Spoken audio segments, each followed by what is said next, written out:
You can say things with food that you can't bring yourself to verbalize, Yeah, I think, and I think it speaks absolute volumes, and, when I was young, it drove me crazy, my parents, because we had this sort of open house on Christmas Day, and all I really wanted was the immediate family yeah, and gifts and, to watch The Wizard of Oz.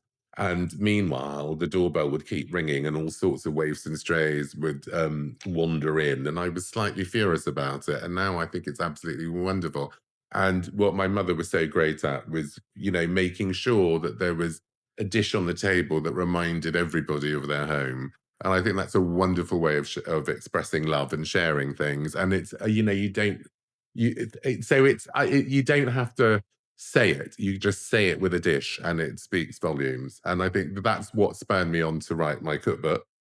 So you talked about highlights earlier, and I think one of the highlights for me was actually I couldn't believe that I got a cookbook published by a really good publisher.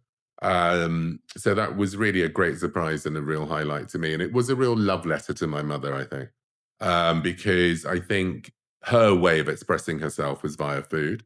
Um, she came from a generation where women couldn't necessarily express themselves in the way that they wanted to. And I think when you're an immigrant, people have a short attention span when you're in someone else's country. And so I think you are a little bit restricted.